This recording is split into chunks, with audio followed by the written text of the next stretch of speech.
Hello, my name is Ian Rankin and I'm speaking to you from Edinburgh in Scotland, where we are currently mostly in lockdown because of COVID, which is very bad for many people and for the economy, but quite good for a writer because I have got lots of time to write and no touring, so I am not allowed to visit Spain, Valencia. I have to stay here and work. It's a great honour to be shortlisted for this prize for my novel Dead Souls. It's a novel that means a lot to me. I had been living away from Edinburgh, away from Scotland for 10 years, and I moved back to Scotland in 1996. And the first book that I wrote here, having been away from Scotland for 10 years, the first book I wrote was Dead Souls.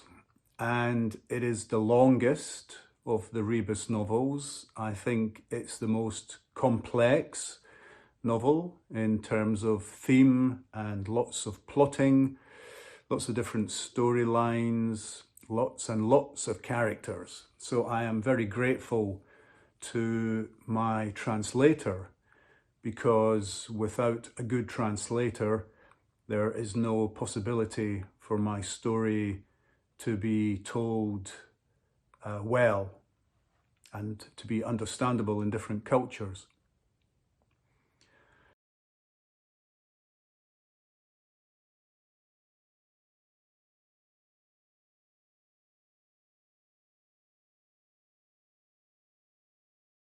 Dead Souls began with a true story that I had read about in a newspaper. A paedophile had been released from prison. He was released back into community in Scotland. And when the community found out that they had a paedophile living among them, they became a mob, in a sense, and they chased him away from the housing estate where he was living. I just moved the action of that story to Edinburgh and gave the story to Rebus. It's not the only story in the book. There are many, many, many threads that all woven together make this fantastic, complicated design. But Rebus is at the heart of it. He is at the heart of all of these stories that I'm telling. Some of them very sad stories with very sad endings, and some of them more positive stories.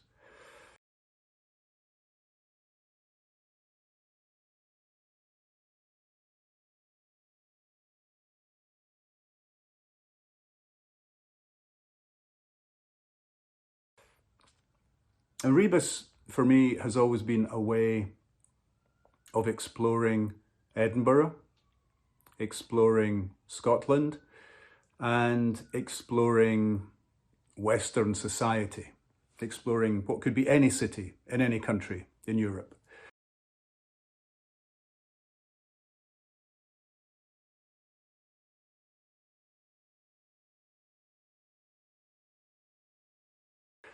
Rebus, being a detective, allows me to look at the people who are at the very top of society, the politicians, the senior business people, etc. He also allows me access to the people at the very bottom of society, the people who have nothing or very little, the people who feel they are being neglected by the vast majority of their fellow citizens. And crime fiction allows you to do that. Crime fiction is, I think, political fiction, or it can be political fiction. It's also a terrific travelogue. A crime novel tells you about a place, it tells you about a culture, it tells you about the people who live there, who thrive there, or who have problems in that culture. So whenever I'm traveling anywhere in the world, Spain, Italy, wherever it happens to be, I always try and find the crime fiction that is based in that culture, because I know reading the crime fiction from that country will tell me a lot about that country. It will tell me about the people, the social issues they have, the political system they have, the structures they have in our society, what they like and what they don't like, where to go for a good meal, where to go for a drink, etc., etc.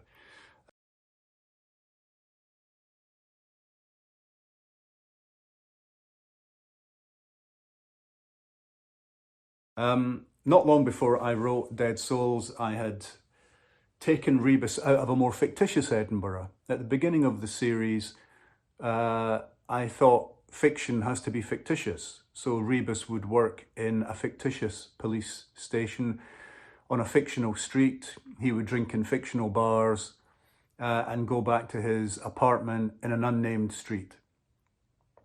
But the people in Edinburgh had begun to be very relaxed about the Rebus novels using the city. And I thought, well, it's a nice game to play with the reader if I bring in as much of the real city as possible. The problem with that is if you want to write about terrible things happening, if you write about terrible things happening in a real location, then the people who live there in real life might be quite angry or annoyed at you.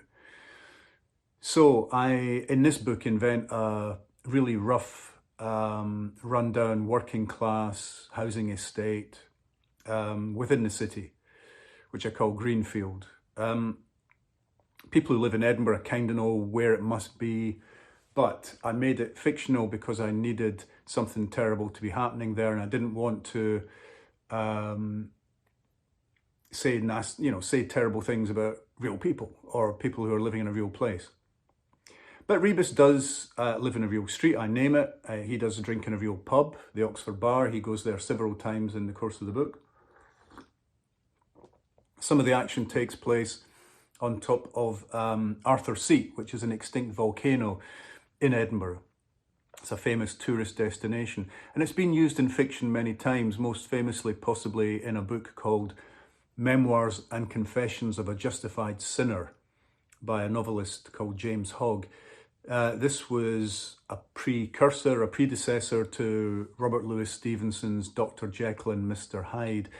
It's one of the earliest novels in English that actually has a serial killer at the centre of it. It concerns a young man who's a religious zealot, very religious, and he is convinced, he meets a charismatic stranger who convinces him that because he is going to go to heaven, he can do whatever he wants on earth and will still go to heaven. So he starts committing murder because he knows he's going to go to heaven whatever happens. And you're never sure in this book if the charismatic stranger he meets is Satan or some kind of psychopath, or if he doesn't exist at all, if he's merely a figment of this young religious man's fevered imagination.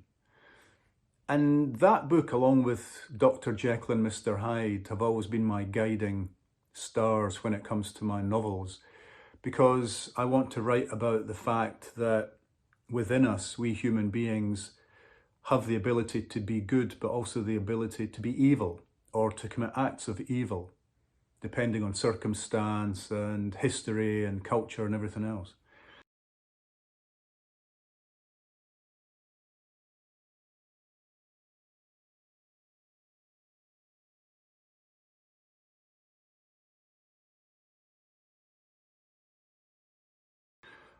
So all my novels, in a way, have been playing with that idea of good and evil being containable within a single individual. So in this book, you've got a paedophile, but he has served his sentence and shows no sign that he's going to commit any other crimes. You've got a killer who's been released from prison in America and has been sent back to his home in Edinburgh and has decided to start playing some games with the police and specifically with Rebus.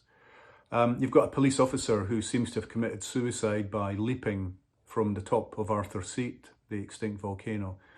All of this is going on in the book, and it all does echo famous novels of the past and thematic echoes from Edinburgh's past.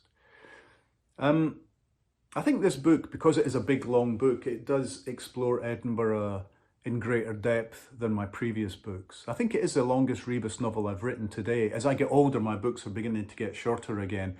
I'm always afraid I may die before I finish the new book. So reading as well, when I read books now, I like to read shorter books rather than long books. Maybe that's COVID, maybe it's the lockdown. My intellectual capacity is not what it was. So I hope I've given you a flavour of the book. And it's a shame that I cannot be touring or visiting lovely countries such as Spain. We're all in this crisis together, it seems, and all of us are trying to deal with it in our own ways.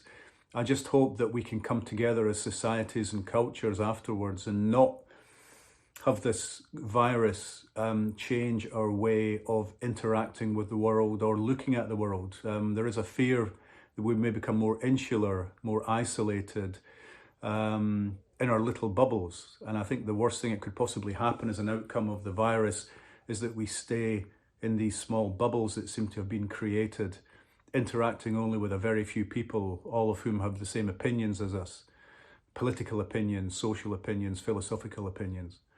We need difference, and we need to get away from the idea of polarities, from there just being us and them. It's a worrying time in Europe, it's a worrying time in the world, and I think crime fiction explores that. It explores a lot of these political and social issues, as well as giving us a little bit of escape, because the terrible things are happening to other people, not to us, in crime fiction. In the books we read, we are watching from the shoulder of the detective or the characters in the books. Again, I'm very pleased that this book has been shortlisted for this award. It's thrilling to me, and hopefully I will get to visit Valencia and I will get to visit Spain sometime soon. Sometime soon. Let's keep hoping. Thank you very much.